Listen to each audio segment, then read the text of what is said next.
তুমি শুধু বাহাদুরি করতে পারো মৌলানাদের সাথে, ঠিক কিনা?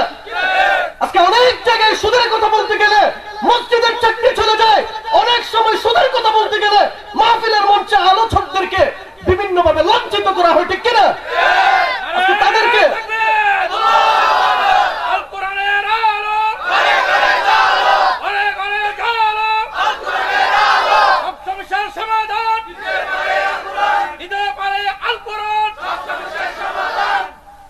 এজন্য আমি বলতে চাই, যারা সুদখোর তারা আলেমদের বিরোধিতা করার চেষ্টা করো না, পারলে তুমি কোরআনের আয়াত মুছে দাও, ঠিক কিনা?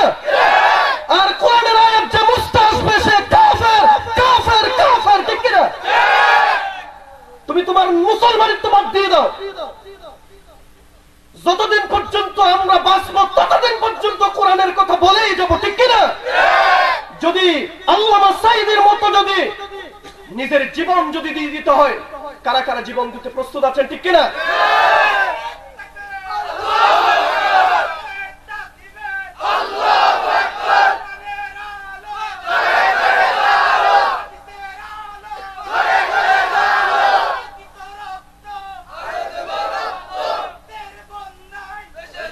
শুধু এতটুকু বলতে চাই, তোমাদের এমন ক্ষমতা হয় না কোরআনের আয়াত পরিবর্তন করার, তোমাদের এমন ক্ষমতা হয় না হাদিসকে অস্বীকার করার।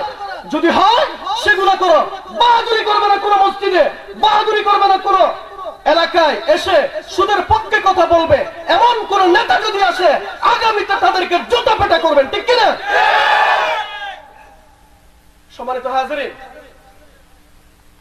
এজন্য আমি অনুরোধ করব, আল্লাহর নাফরমানি করা যাবে না, রাসূলের নাফরমানি করা যাবে না, আল্লাহর সাথে যুদ্ধ ঘোষণা করা যাবে না। আর যদি তুমি সুদ খাও, সুদ ভক্ষণ করো, তুমি মুখে মুখে যদি তোমার নাম আব্দুর রহিম, আব্দুল করিম, আব্দুল সত্তার হলো, আমি বলবো তোমার নাম গোপাল, ঠিক কিনা? মনে রাখবেন, কোরআনুল কারীমের বিধান যেগুলো আছে, আমাদের মানবিক দুর্বলতার কারণে আমরা অনেক সময় সেগুলো সম্পূর্ণ নিজেদের জীবনে বাস্তবায়ন করতে পারি না। হয় কি হয় না?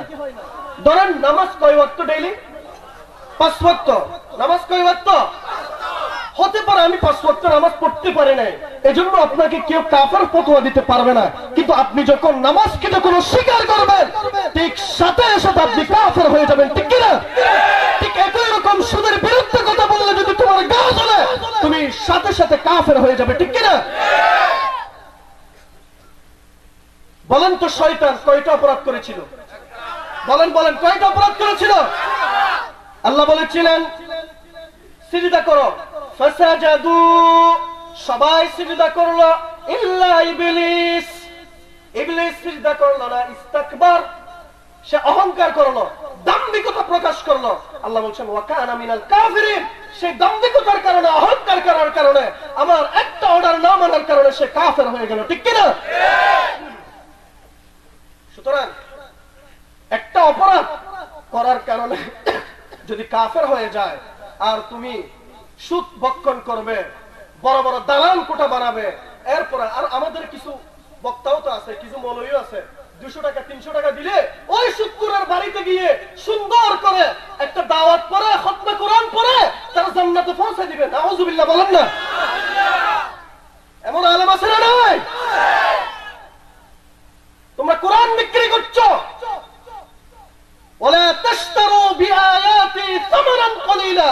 আল্লাহ বলছেন আমার কোরআনুল কারীমের আয়াতকে সামান্য অর্থে বিক্রি করবে না। আর তোমরা সুদের যে সুদখোর, তার বাসায় গিয়ে তারা একেবারে তারা মালিশ করতেছেন, আগামী বছর যেন আপনার 500 টাকা বেতন বাড়াইবে, আপনার রিজিকের উপর আপনার কোনো কি নাই, ভরসা নাই। আল্লাহ যে একজন রাজ্জাক আছেন সেটার ব্যাপারে আপনার কোনো মাথা গামানি নেই। শুধুমাত্র ওই সুদখোর যে সে তো মাঝে মধ্যে আপনারা পান খাওয়ায়, মাঝে মধ্যে আপনারা ভাত খাওয়ায়, এই শুধুমাত্র এই কারণে তার বাসায় গিয়ে আপনি দাওয়াত করেছেন, দাওয়াত করে তার জান্নাত পর্যন্ত পৌঁছাই দিলেন। আগামীকাল কিয়ামতের ময়দানে সে যে এরকম অপরাধী হবে, ঠিক একই রকম আপনি অপরাধী হবেন, ঠিক কিনা? ওয়াকালাহুম সাওয়া, আল্লাহ নবী বলেছেন তারা সমান। তারা কি? সমান অপরাধী। সুদের সাথে যারা লিখবে, সুদের যে ব্যক্তি সুদের জিনিসটা লিখবে, আর যে ব্যক্তি খাবে, যে দিবে, যে দুইজন সাক্ষী থাকবে, আল্লাহ নবী বলেছেন লানা রাসূলুল্লাহ, তাদের উপর আল্লাহর লানত, তাদের উপর রাসূলের লানত। ওয়াকালাহুম সাওয়া, ওই দুইজন সাক্ষী সুদগ্রহীতা, সুদদাতা, আর যারা যে সাক্ষী যে লিখিত দেয় সবাই সমান অপরাধী। নাউযুবিল্লাহ। তাইলে ও মসজিদের ইমাম, আপনি যে তার বাসায় প্রতিদিন ভাত খাচ্ছেন, আমি আমার মসজিদের প্রথম দিন যেদিন গেলাম সেদিন জোরালো ভাষায় কথা বললাম, জোরালো ভাষায় বললাম, আমার কথার আলোচনার শেষ দিকে বললাম এবার আমি আলোচনা করব না, একটা দুইটা দাবি করব। একটা হচ্ছে আমাকে হক কথা বলতে কেউ বাধা দিতে পারবেন না। 2 নম্বর হচ্ছে কোন হারামখোর, কোন যৌতুকখোর, কোন সুদখোর, কোন ঘুষখোর আমাকে দাওয়াত দিবেন না। মন চাইলে রাখেন, মন চাইলে না রাখেন। এবার বলতে চাই, ও ইমাম সাহেব, ও খতিব সাহেব, কেন সুদখোরের বাসায় গিয়ে দাওয়াত খাচ্ছেন?